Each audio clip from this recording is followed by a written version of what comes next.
कोटि प्रणाम।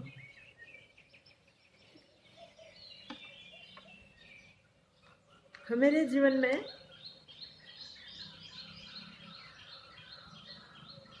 भक्ति की धारा अगर हम शुरू करते हैं तो उस धारा में तो बहने का स्वभाव है, वो बहती जाती है। और एक बार इसे मूल से शुरू करना चाहिए। कोई भी प्रवाह अपने मूल उद्गम स्थान से शुरू होता है, उद्गम स्थान में से निकल के फिर बहता है, और जहां तक उसका उद्गम स्थान सक्षम होता है, भरपूर होता है, तब तक वो धारा बहती रहती है। जैसे पानी, मूल स्तोत्र उसका देखो तो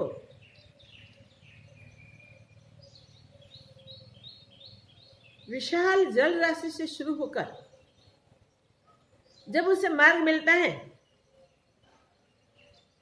तब वो बहना शुरू कर देता है, और बहता बहता बहता बहता अपने लक्ष्य में जाके मिल जाता है। ऐसे ही परमात्मा प्राप्ति के पुरुषार्थ की धारा परमात्मा के साथ जुड़ने से, परमात्मा के साथ जन्मों से हमने जो डिस्टेंस बनाया है, जो अंतर बनाया है, वो अपने अंतर से ही हमने अंतर बनाया है। वो अंतर हटाने के लिए बीच में जो हमने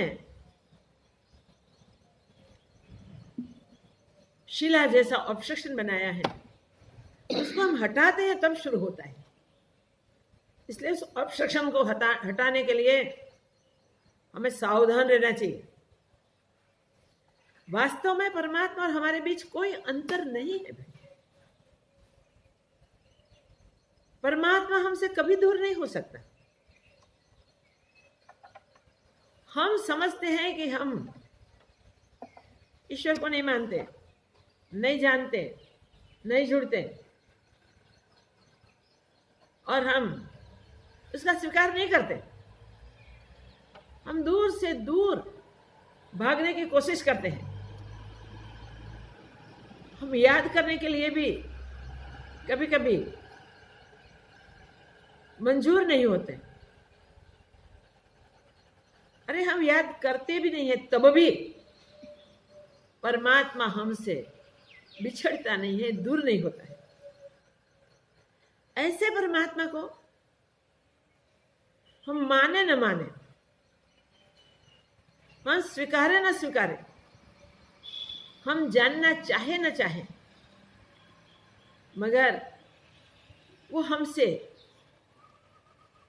एक क्षण, अरे क्षण के 1000वें भाग जितने समय पे भी हमसे दूर नहीं होता। हम ऐसा क्यों करते हैं? जरा सोचे कि जो हमारे साथ नित्य प्रति है, कोई स्नेही संबंधी मित्र परिवारजन हमारे साथ इतने निकट नहीं होते हैं। अरे स्वयं जन्मदात्री मां, वो भी हमारे साथ इतनी निकट नहीं होती जितना परमात्मा हमारे साथ निकट है। ऐसे निकट परमात्मा को जाने बिना हम रह कैसे सकेंगे? और नहीं जानेंगे तो क्या होगा?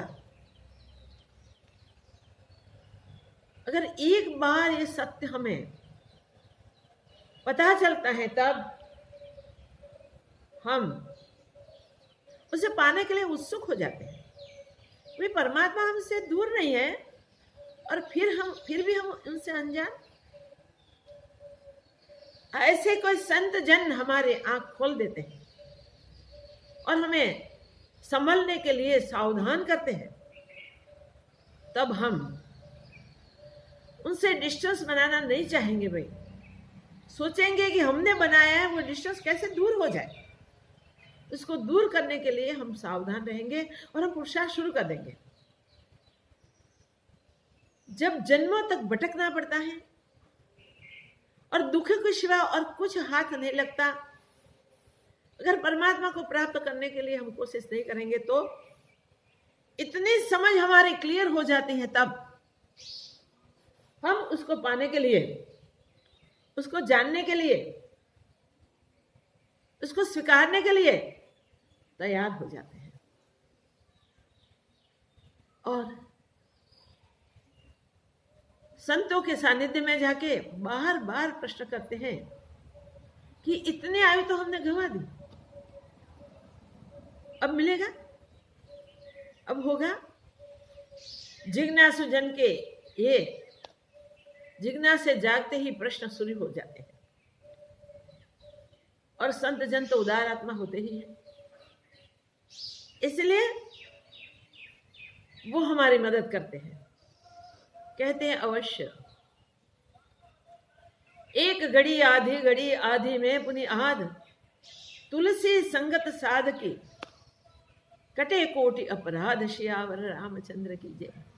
कोटि कोटि अपराध हमारे होंगे तो भी वो कट जाएंगे, ऐसा आश्वासन संत महापुरुष देते हैं और हमको सावधान करते हैं, हमारा मार्गदर्शन करते हैं। ऐसे मार्गदर्शन बार बार हमारे होते रहते हैं, वो परमात्मा की कृपा होती है। हम ऐसे होते हैं कि ये माया अपनी गोद फैला के बैठी है और बार बार हमें आकर्षित जाती है। तो ये प्रलोभन, ये जगत के आकर्षण, इस संसार की सुविधाएं, इस संसार की लुभावनी बातें और चीजें हमें पथ से पदभ्रष्ट करने के लिए बहुत कोशिश करती है। अरे भाई, ये मार्ग ऐसा है कि अब दृढ़तापूर्ण आगे नहीं बढ़ोगे तो आपको देवता लोग भी आके विघ्न करेंगे और पथ से हटा देंगे। मगर हम सावधान हो जाएंगे तो 33 कोटि देवता आके भी हमें विक्षेप में डालना चाहते होंगे तो भी वो विक्षेप नहीं कर पाएंगे। अरे सारा संसार एक और हो जाए और हमारा दृढ़ निश्चय एक और हो गए तो हमारे निश्चय के सामने कोई विजय नहीं हो सकता। हम आत्मविश्वास जगावें, हम सावधान होकर पुरुषार्थ करें और सोचें।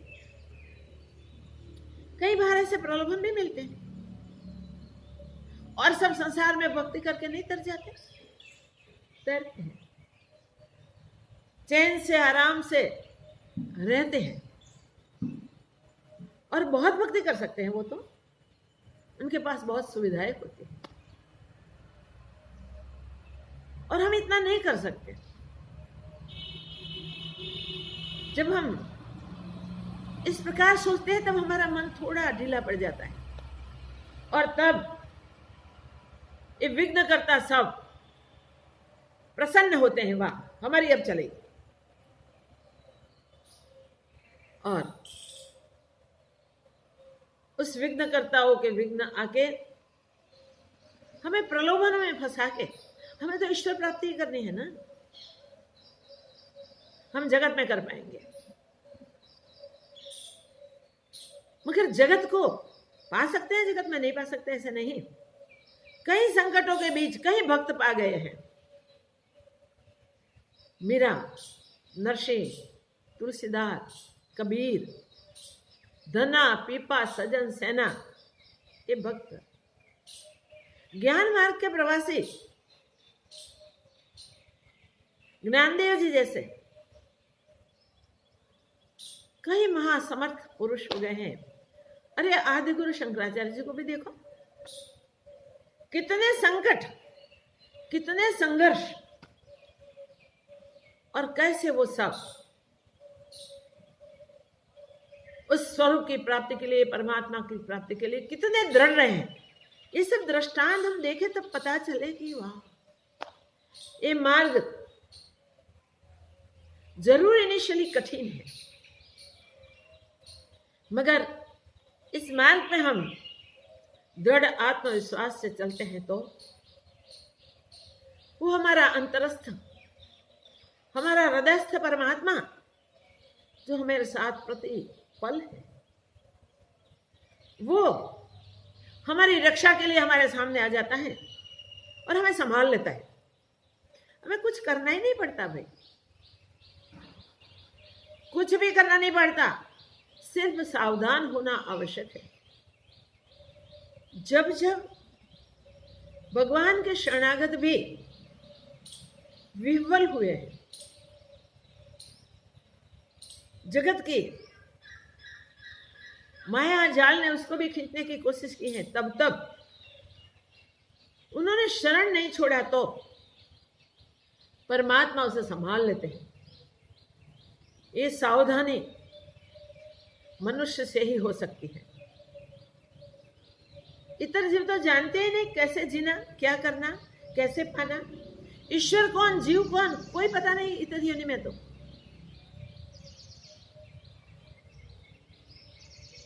देवता लोग भी मनुष्य तन पाए बिना कितने भी विह्वल होंगे, कितने भी आतुर होंगे, तो भी परमात्मा प्राप्ति के लिए उसका योग नहीं होता है। अन्य की तो बात ही क्या करनी। भोग योनि में गए हुए जीव सब भोगों में लिपटे होते हैं और भोग से मुंह उठा ही नहीं सकते और देख ही नहीं सकते, तो भोगों में ही वो जीवन आयु पूर्ण कर देते हैं और फिर आयु पूर्ण होते ही उनके पड़े हुए संचित में से उसे प्रारब्ध योग बनता है और प्रारब्ध के अनुसार उसे दूसरे तन में जाना होता है। वो तन कौन होगा, वो शरीर कौन होगा, वो पहले से तो किसी को पता ही नहीं होता। वो अपने पूर्व कर्म जो परिपक्व हुए हमें फल देने के लिए, वो ही सामने आने वाले हैं, वही हमारा प्रारब्ध बनेंगे और उसी के अनुसार ही हम अगर ऊर्ध्व में, अधः में या मध्य में जाएंगे और जाके वहां भी यही फिर भोग भुगतने के और भोग में सुखी दुखी होने के, ये जो संजोग हमें मिलते हैं उस संजोग से हम ऊपर नहीं उठ सकते हैं। जब मनुष्य शरीर मिला है तब राग द्वेष से, मोह ममता से, जो अंतः शत्रु हैं, जिसे षट शत्रु कहते हैं, राग द्वेष काम क्रोध मत्सर आदि, उससे क्यों हम बंधे, उसमें क्यों हम फंसे। राग से मोह पैदा होता है और मोह से बंधन होता है। विषय तृष्णा अगर छोड़ने के लिए हम सावधान नहीं होंगे तो वो विषय ही हमको खा के खत्म कर देंगे, हमें वो विषय ही भोग लेंगे। इसलिए अलर्ट होना है, सावधान होना है। कितना भी मोहग्रस्त हो गया होवे, कितना भी प्रकृति में खींचा गया हुए, तो भी जो परमात्मा शरण स्वीकार कर लेता है और प्रभु के पास कह देता है, शिष्यस्ते अहम साधिमाम त्वाम प्रपन्नः, मैं आपका शिष्य हूं, मेरा मार्गदर्शन कीजिए, जिसमें मेरा कल्याण हो बताइए। देखिए अर्जुन ने कहा, भगवान ने क्या किया हम जानते हैं, मगर शरण जाना बहुत आवश्यक है। शरण गए बिना उपदेश हृदय में ठहरता नहीं है। जैसे कहावत है, शेरनी का दूध कनक पात बिन ठहरता नहीं है। इसलिए हमें कनक जैसे शुद्ध होना पड़ेगा। शुद्ध होने के बाद ही हम ब्रह्म विद्या को ग्रहण कर सके, ऐसे शक्तिमान हो सकेंगे। और इसके लिए बहुत सारी युक्तियां हैं। हम ऐसे हो सकते हैं, परमात्मा ने हमको वो शक्ति दे के ही भेजे है। हमारे में वो आत्मशक्ति भरपूर भर दी है उसने कि हम चाहे तो जीव भाव हमारा हमेशा हमेशा के लिए मिट जाए, इस तन में ही, इस शरीर में ही, इस अवसर में ही, और हम ईश्वर बन सकते हैं।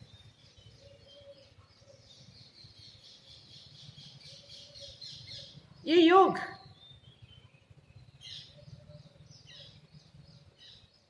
ये अवसर कितने दया करके ईश्वर ने हमें दी, कितनी कृपा करके ये योग बना है।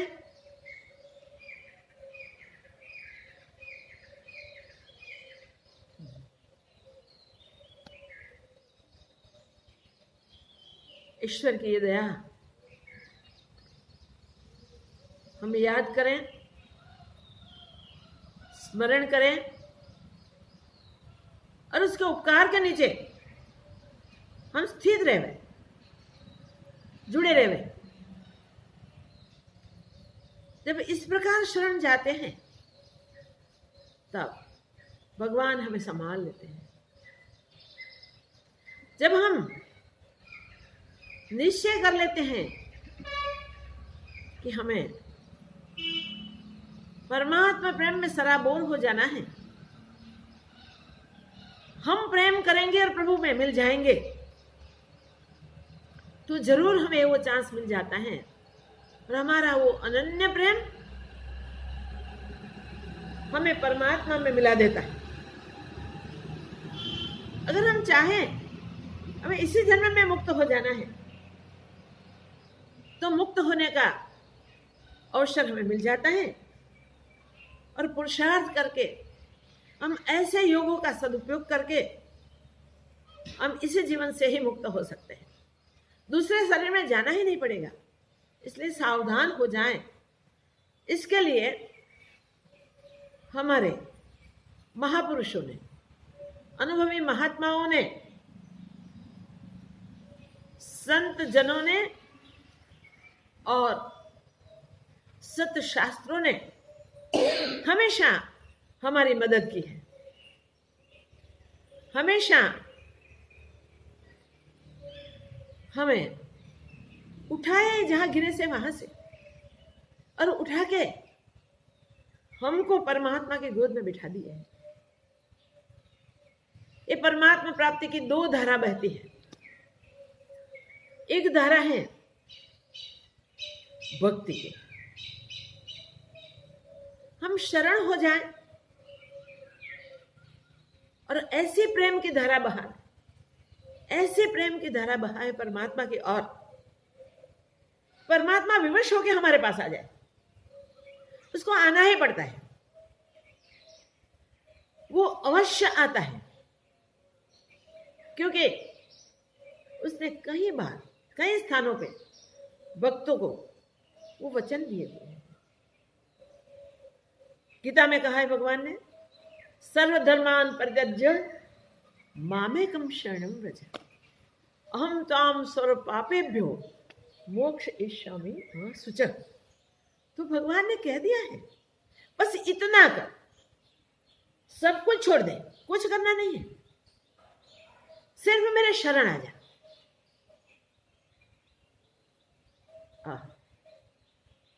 अहम त्वाम सर्व पापे मोक्षयिष्यामि मा शुचः। तेरे सारे पाप निवृत्त कर दूंगा।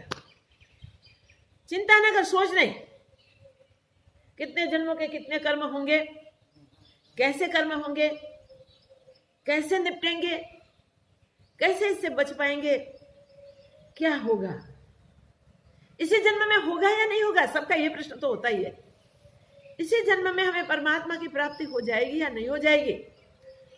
और इसी कारण वो भक्तजन होते हुए भी डरते रहते हैं, परेशान होते रहते हैं। उस परेशानी से भगवान ने ऐसे वचन स्थान स्थान पे देके हमको सावधान कर रखे हैं। चाहे कुछ भी तूने कर दिया है, कोई चिंता नहीं, पीछे की कुछ सोचने की आवश्यकता नहीं है। सिर्फ मेरे शरण हो जा, सिर्फ मेरे पास आ जा। बस शरण होने से ही मैं तुम्हें संभाल लूंगा। क्या इतना हम नहीं कर सकते? क्या इतना हम नहीं कर सकते? अवश्य करते हैं। कई भक्तों ने ये किया हुआ है। वो तो खुद तरे हैं और सबको भी तार सकते हैं। जो ही भगवान के प्रॉमिस को स्वीकार करते हैं, जो भगवान के वचन के अनुसार उसको सत्य मान के उसका स्वीकार करके उसी के साथ जुड़ गए हैं और परमात्मा पूर्ण विश्वास करके निश्चित हो गए हैं, वो अवश्य तर गए हैं। और वो जहां चाहते हैं वहां भगवान हाजिर होते हैं। एक भक्त का दृष्टांत है, ये इतिहास में है, बनी हुई सत्य घटना है। बहुत भक्ति करता था, बहुत भक्ति करता था। ऐसे अनन्य भक्ति श्री विष्णु की उनके थे। जीवंत पर्यंत उसने भगवान विष्णु के शरण के सिवा और कहीं देखा ही नहीं था। तो प्रभु के अनुग्रह से, प्रभु की कृपा से शरण होने के कारण उसके लिए अंत समय में वैकुंठ में तैयारी हो गई कि अब ये भक्त वैकुंठ में आके भगवान का पार्षद बनेगा। और भगवान ने अपने पार्षदों को उसको लेने के लिए विमान लेके भेजा। पार्षद आके अंत समय पे हाजिर हो गए और प्रार्थना की, प्रभु ने आपको वैकुंठ में आने के लिए सुविधा की है, हमको भेजे हैं लेने के लिए, अब पधारिए। देखिए, शरीर छोड़ते पहले भगवान के पार्षद और भगवान का निमंत्रण मिला।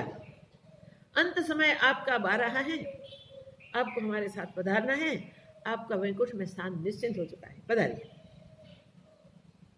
वो भक्तराज ने कुछ बोले भी नहीं, मेरे प्रभु की इच्छा है, प्रभु ने ही आपको भेजे हैं। हाँ, बस शरीर को छोड़ दिया। शरीर छोड़ने का सामर्थ्य भी भक्त में आ जाता है।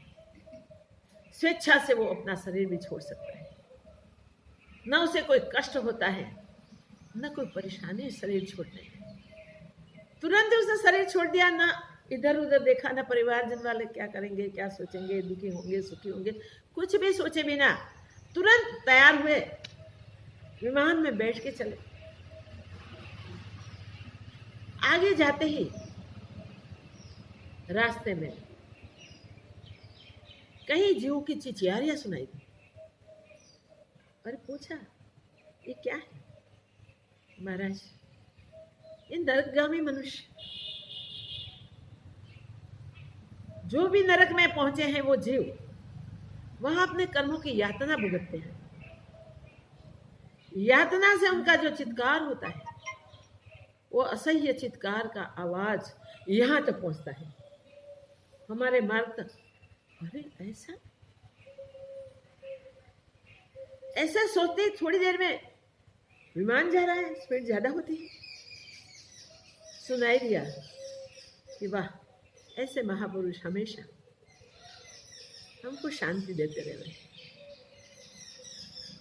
हमें आराम मिल रहा है, हमारे दुख मिटे जा रहे हैं। ये क्या? पूछा पार्षद। बोले महाराज, हम जा रहे हैं, आप भगवान के अति प्रिय भक्त हैं। आपके उद्गार, आपके भाव, उन लोगों के प्रति आपकी जो करुणा हृदय से निकली, वो करुणा के कारण उन लोगों पर ईश्वर की कृपा हुई और उनको शांति मिली है। तो उस भक्त ने सोचा कि अगर दुखी जन, तप्त जन मेरे यहां तक आने से, अब मैं उसके पास तो पहुंचा भी नहीं, तो भी इन पर भगवान इतनी कृपा करते हैं, इतनी दया करते हैं, उनको शांति मिलती है, उसके सारे दुख मिटते हैं, तो मुझे तो यहीं रहना चाहिए, क्यों मेरा भगवान यहाँ है, इसलिए इन जीवों को शांति मिलती है। तो कितना भक्त का ऊंचा विचार होता है, कैसा त्याग होता है। वैकुंठ में स्थान निश्चित है, वो छोड़ के नरक में रहने के लिए भक्त तैयार हो गए। मेरे भगवान तो यहाँ भी मौजूद हैं, इसलिए तप्त जीवों को शांति मिली, साता मिली, तो मुझे अब यहाँ ही रहना है, उतार दो प्लेन यहाँ। ये भक्त नरक में गया और बोला भगवान को मेरा ये संदेश है, मेरी प्रार्थना है, अगर आपकी कृपा नरक में हो सकती है सब जीवों पे, और सब जीव इतनी शांति प्राप्त कर सकते हैं, कि हुए कर्म सब मिटा सकते हैं, तो हे प्रभु मुझे माफ करना, मुझे यहीं रहने देना, मेरे लिए आप वैकुंठ में नहीं है, मेरे लिए आप यहाँ हैं। पार्षद छोड़ के गए। भगवान ने सोचा इसको पराभक्ति की प्राप्ति हो चुकी है, इसने पराभक्ति की है, इसलिए वो मुझे प्राप्त करने के लिए अधिकारी है, और वो ना आवे तो मुझे उसके पास जाके मिलना चाहिए। भगवान सोचते हैं, देखिए भगवान विष्णु ने गरुड़ जी को बुलाया, चलो चलो गरुड़ जी हम नरक को जाते हैं। भगवान वैकुंठ छोड़ के गरुड़ पे बैठ के नरक में, भगवान जहां पहुंचे वहां क्या हो गए, वो भक्त को तो भगवान के उनको हृदय में ही थे, नरक में भी जिसको भगवान का अनुभव होता है उसके लिए तो भगवान उनके हृदय में हमेशा थे, उसको तो दर्शन हुए हुए, उस पर तो भगवान की कृपा हो ही गई थी। मगर सारे नरकवासियों को उस भक्त की प्रार्थना के कारण भगवान के दर्शन हुए और वो सब वैकुंठवासी हो गए। देखिए भक्त क्या नहीं कर सकता। ये भक्त की प्रेम की धारा जो परमात्मा की ओर बहती है, वो परमात्मा को भक्त की जो भी इच्छा है वो सब पूर्ण करने की फर्ज हो जाती है। भक्त आधीन भूधरो, ऐसे भक्त बनना, अगर भक्त बनना है तो मैं ऐसे भक्त बनना, प्रहलाद जहां संकट में वहां प्रभु पहुंचे, वहां से उगा। कितने कितने संकट प्रहलाद पे आए, हम सब उससे वाकिफ हैं, हम सब जानते हैं। कोई एक भी संकट में प्रहलाद के लिए भगवान टाइम पे नहीं पहुंचे, ऐसा कभी हुआ है? नहीं, हम सब जानते हैं। तो हम क्यों ऐसे भक्त न बने? ध्रुव देखो, जंगल में, घोर जंगल में मां के वचन पर विश्वास करके ध्रुव की गुरु तो मां ही बन गई थी। सुनीति, जिसकी नीति शुद्ध होती है, जो नीति के अनुसार ही जीते हैं, परमात्मा की बनाई हुई वो नीति है, उसके प्रेम में परमात्मा को विवश होना ही पड़ता है। परमात्मा बधे हुए रहते ही हैं। उस सुनीति ने बोल दिया, बेटा हाँ तेरी मां का वो वचन बिल्कुल सत्य है, कुछ भी मिलता है तो वो देने वाला भगवान होता है, भगवान ही दे सकते हैं और किसी की ताकत नहीं हो किसी को कुछ दे सके। तुम चाहते हो पिता की गोद में बैठना तो भगवान ही बिठाएंगे, मैं भगवान कहाँ मिलेंगे? नन्ना मुंडिया 5 साल का बच्चा, ये छोटा, कितना निर्दोष, कैसा अनजान। मां ने बोला, बेटा भगवान तो सब जगह है, मगर उसको पाने के लिए एकांत में जंगल में जाके तप करना पड़ता है। जगत में सब जगह विक्षेप है। वो विक्षेपों के बीच तुम भगवान को प्राप्त करना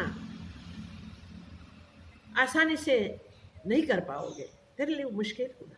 मगर जंगल में जाके तप करोगे तो जल्दी से जल्दी प्रभु मिल जाएंगे। ध्रुव ने निश्चय कर लिया, मां ने जो बोला सत्य, जो गुरु के वचन को सत्य समझ के उस राह पे, उस पथ पे चल पड़ते हैं, निकल पड़ते हैं, उस गुरु के वचन को भगवान को ही रखने पड़ते हैं। भगवान को ही इस वचन को पूर्ण करने पड़ते हैं। और हम सब जानते हैं भगवान को ध्रुव के पास पहुंचना पड़ा। ध्रुव कहता है प्रभु आप भगवान ही हैं, ऐसा हम कैसे स्वीकार करें? भगवान ने कहा ध्रुव आंखें खोल, मेरे लिए तो तब कर रहा है, मैं आया मगर आप प्रभु ही हैं, ऐसा मुझे कैसे पता चला? भगवान को उसके हृदय में प्रकट होना पड़ा। भाई ये गुरु के वचन को कैसे भगवान ने पाला, कैसे संभाला, कैसा काम किया? जितने भी भक्त हुए सारे भक्तों के जीवन देखो, जिस प्रकार का संकल्प हुआ उस प्रकार के संकल्प को पूर्ण करके भगवान ने भक्तों को उबारे हैं, भक्तों को संभाले हैं, भक्तों को अपना स्वरूप का दान दे दिया है, अपने आप में हमेशा हमेशा के लिए स्थापित कर दिया। एक ये प्रेम की धारा जो भक्ति की धारा है वो बहा के हम परमात्मा को प्राप्त कर सकते हैं। और एक अपने अहंकार को निश्चय रूप से पकड़ के इसी जन्म में हम मुक्ति पाएंगे ही पाएंगे, इसी जन्म में हम ब्रह्म साक्षात्कार करेंगे ही करेंगे,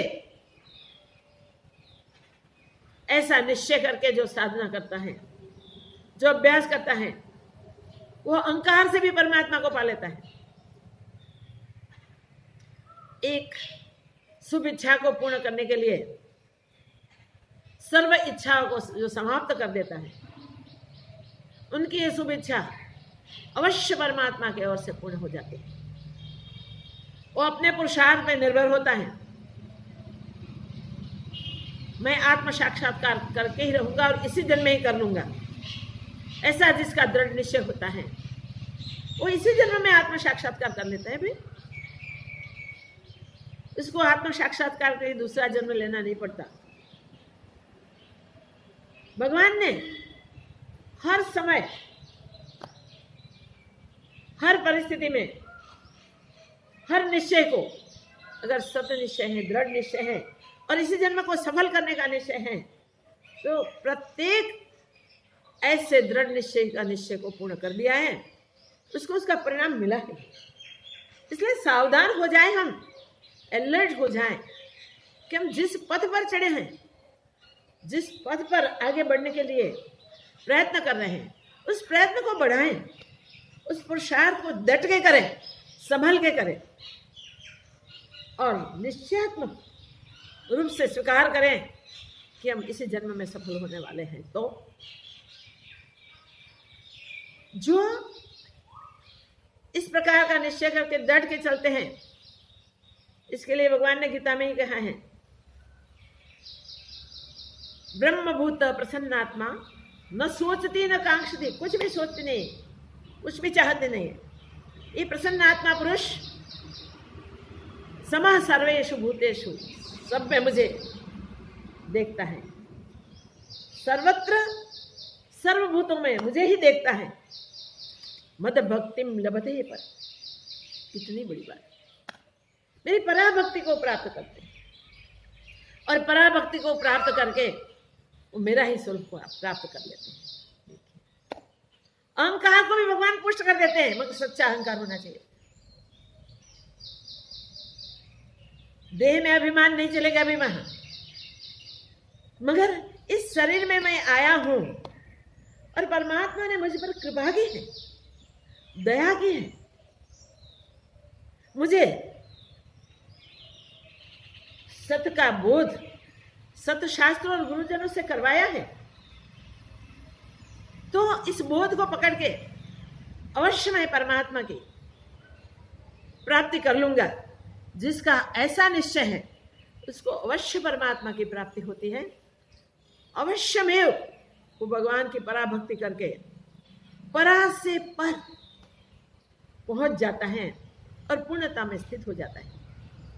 तो जिसने भी रुचिकर पथ पे प्रयाण किया है, चाहे वो भक्ति है, चाहे वो ज्ञान मार्ग है, चाहे वो योग मार्ग है, योग में स्थित साधक बस अपनी तमाम चित्तवृत्तियां को उस परमात्मा के साथ जोड़ के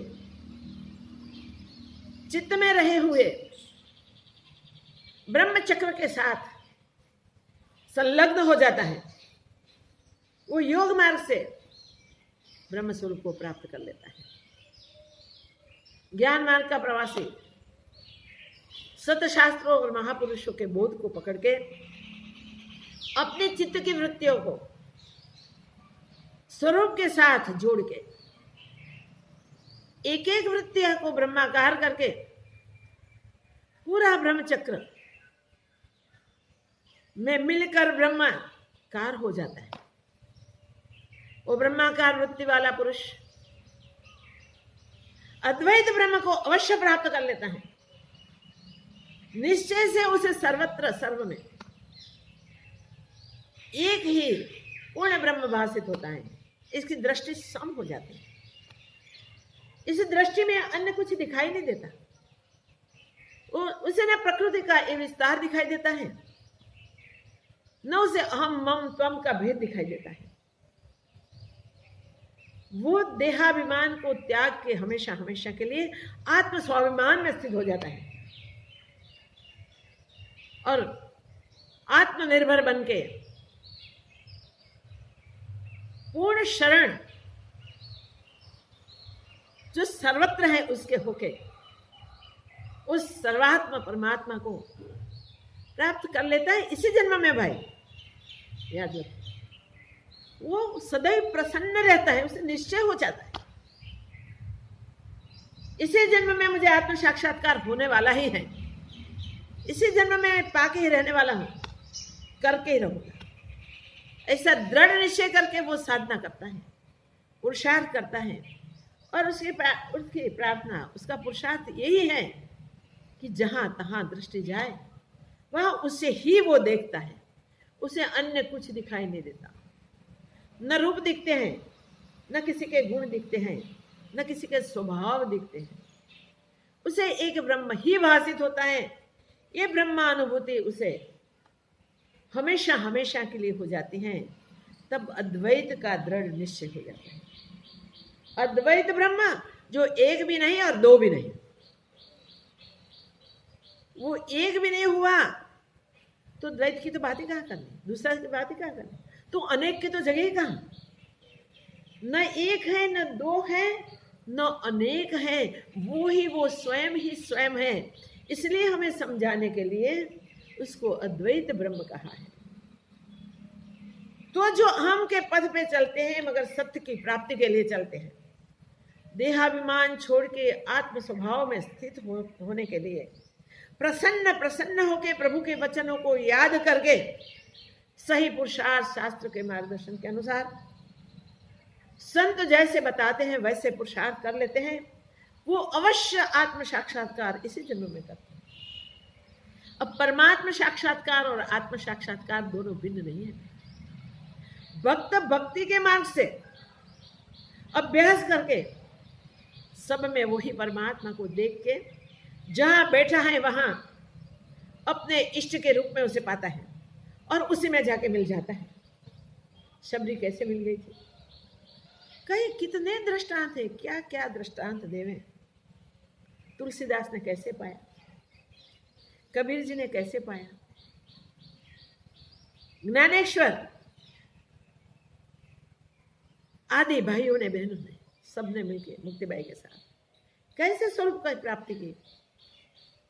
नरसिंह मेहता, तुकाराम, देखिए मीरा आदि भक्तों ने कैसे पाया, चाहे ज्ञान पथ रुचिकर लगता है तो वहां चलो, चाहे भक्ति रुचिकर बनते हैं तो दास के भी दास बन जाओ और प्रेमा भक्ति ऐसी करो कि सब में बैठे हुए परमात्मा को प्यार करो, प्यार करो, प्यार करो। नरकवासी क्यों नहीं है?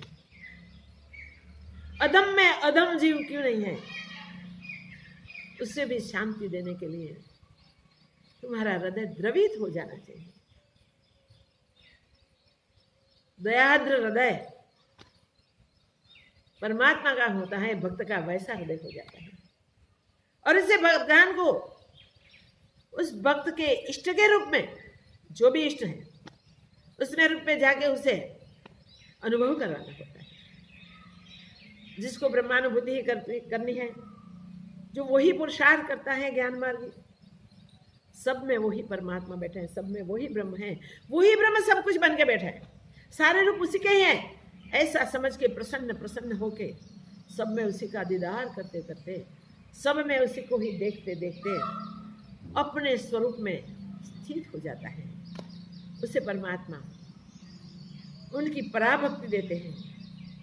ज्ञानी भक्त भगवान को अति प्रिय होते हैं और ज्ञानी भक्त सब में स्थित उसी परमात्मा की उपासना प्रार्थना करते हैं और उसी रूप को प्राप्त कर लेते हैं। चाहे ज्ञान मार्ग का प्रवासी, चाहे योग मार्ग का प्रवासी, चाहे भक्ति मार्ग का प्रवासी, अनन्यता से जुड़े बस एक ही शब्द है, जैसे वो चाहता है, जैसे वो मांगता है, इसी प्रकार उसे साक्षात्कार हो जाता है। बस वही कृपा हम सब पर बने और वही अधिकार हम सब अपना सिद्ध कर लें, जैसे परमात्मा हम चाहे उस रूप से हमें मिले और आखिरी सर्वात्म भाव में प्रतिष्ठित हो जाए। सब में व्यापक पूर्ण ब्रह्म स्वरूप में हम हमारी अनुभूति करें और हम मिट जाएं और वह बन जाए, सर्व बन जाए, ये कृपा हो जाए। इसलिए प्रभु के चरणों में प्रार्थना, सबका कल्याण हो, मंगल हो, जय हो। ओम त्र्यंबकं यजामहे सुगन्धिं पुष्टिवर्धनम् उर्वारुकमिव बन्धनान् निर्मुक्ष्यमामृतात्। ओम त्र्यंबकं यजामहे सुगन्धिं पुष्टिवर्धनम् उर्वारुकमिव बन्धनान्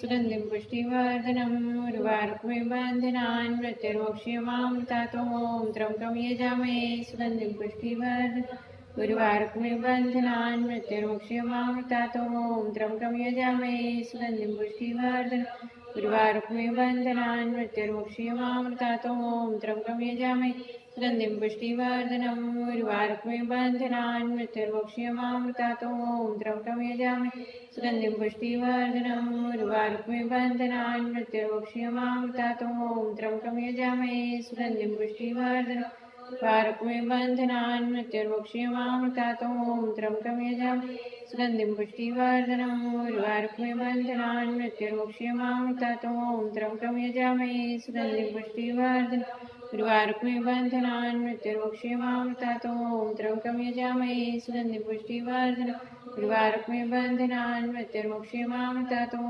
त्र्यंबकं यजामहे सुगन्धिं पुष्टिवर्धनम् उर्वारुकमिव बन्धनान् मृत्युर्मुक्ष्यमामृतात्। ओम त्र्यंबकं यजामहे सुगन्धिं पुष्टिवर्धनम् उर्वारुकमिव बन्धनान्